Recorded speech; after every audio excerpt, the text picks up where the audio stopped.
Hi.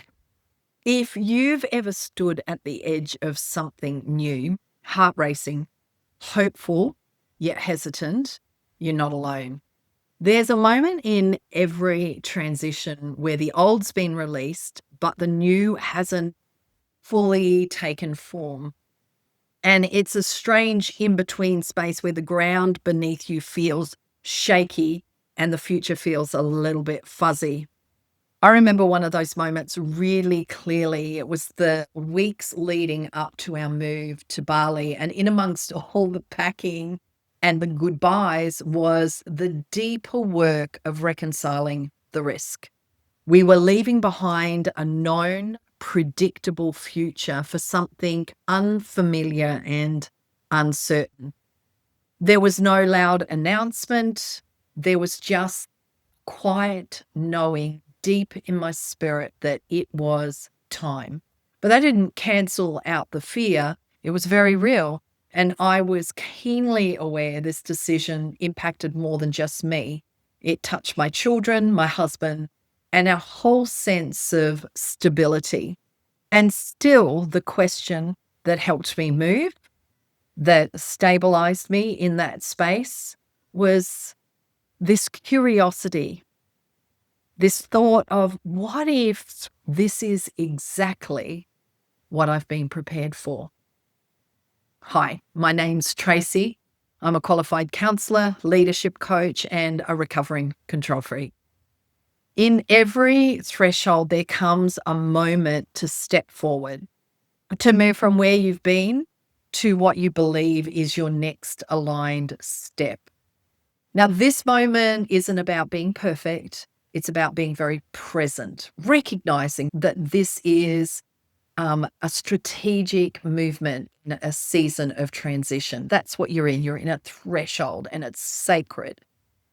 It's not about having certainty. It's about learning to trust that you are making decisions aligned with your deepest desires and your eternal purpose.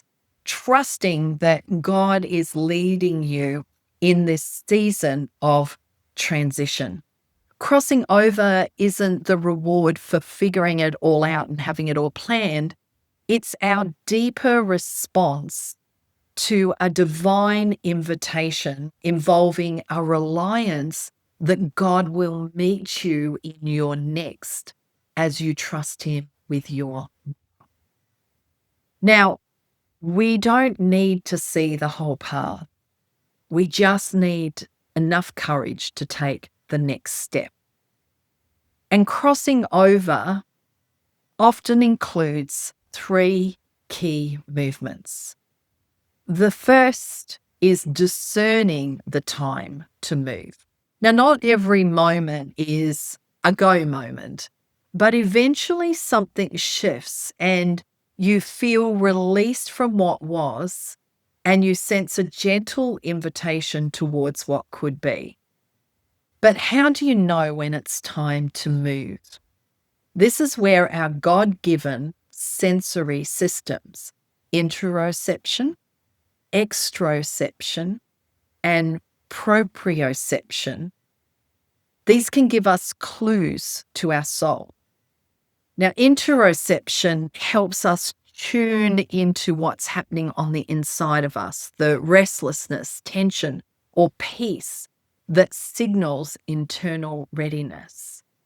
Exteroception allows us to notice shifts in the world around us, the opening door, a word of confirmation, or the quiet prompting of the spirit. Proprioception, our sense of where we are in space, mirrors our spiritual need to ask, where am I in relation to God's presence and purpose right now? Like the Israelites standing on the edge of the Jordan, I was well acquainted with my own personal wilderness, but I also sensed a shift in my spiritual posture internally. Something that said, Tracy, you've circled this wilderness long enough now. It's now time to move. The second movement is carrying forward what matters. And we've talked about this. It's remembering that you don't cross over empty-handed. It was in the navigating of this landscape, this wilderness landscape, that I discovered so much about myself and the idols that I had created. I also learned how to lean into my relationship with God in ways that displaced assumptions I'd made, church culture, doctrines that were inconsistent with God's character, and even illusions that I clung to about who Jesus was for me. All that I had learned about how to live aligned with my truest and most authentic self in light of eternity served me well. I consistently reflected on my true north, my internal compass, my core values, my deepest desires, my sense of eternal purpose. And these all helped me keep my bearings as I navigated the transition. You bring with you hard-won wisdom. You bring with you your core values, attune to them. And you also bring a resilience that's being forged in the wilderness. And this is not baggage that you're carrying, it's blessing. The third movement is stepping through fear with faith. Now, fear doesn't magically disappear at the threshold. And I'd also say that it doesn't get to decide when you move. I remember sitting on the floor surrounded by half-packed boxes just days before our move to Bali, and my heart was literally pounding. What if we'd made the wrong decision? What if we were walking away from everything familiar into something that would cost more than we could bear? But courage, internal courage, doesn't always roar loudly. Sometimes it's soft and subtle. It's gentle like a whisper. The still small voice of the Holy Spirit saying, just trust me and take the next step. Courage isn't the absence of fear. It's the decision to move forward anyway, even when fear is still in the room. Now in Joshua 3, the Israelites crossed the Jordan, but only after the priests stepped into the water. Now these priests were the spiritual leaders of the people entrusted with carrying the Ark of the Covenant, the tangible representation of God's presence. Their act of stepping in first was both symbolic and sacrificial. It was an act of faith that made a way for others to follow. Now, as modern day believers, we are called the royal priesthood, which means we too are invited to go first, to step forward in faith, carry the presence of God, and create a path of courage for those that are behind us. Our movement doesn't just impact us, it makes a way for others to believe, to follow, and to hope again.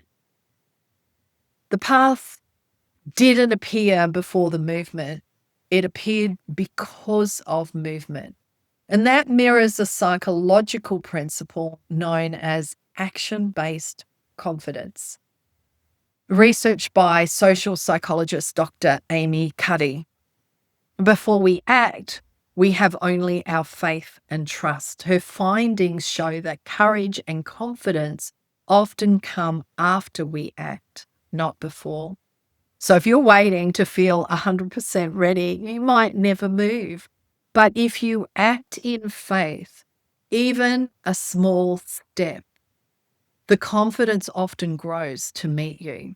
And perhaps the real gift of remaining open to God in the uncertainty of transitions is not just the outcome, but who you become in the process.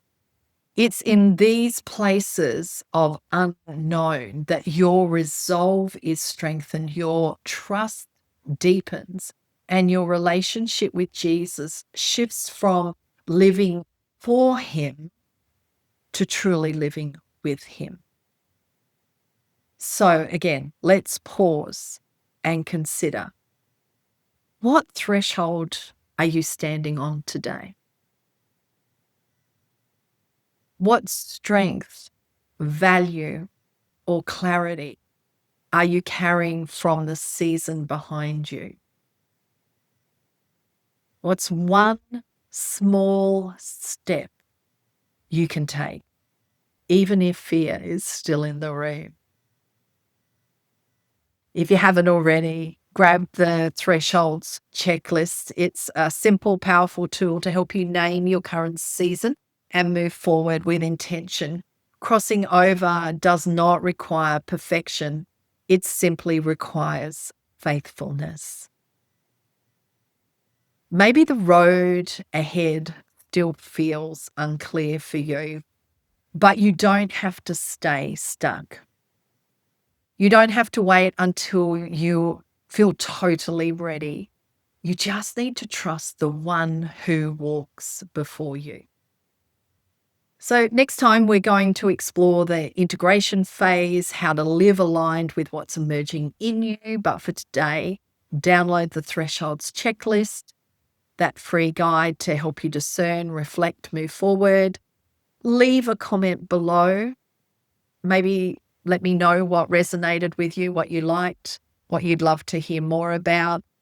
Subscribe to the YouTube channel. Perhaps check out our Instagram or Facebook platforms, and you can follow us there as well. We'd love to hear you. We'd love to do the journey with you because connection makes everything better and connection matters to us.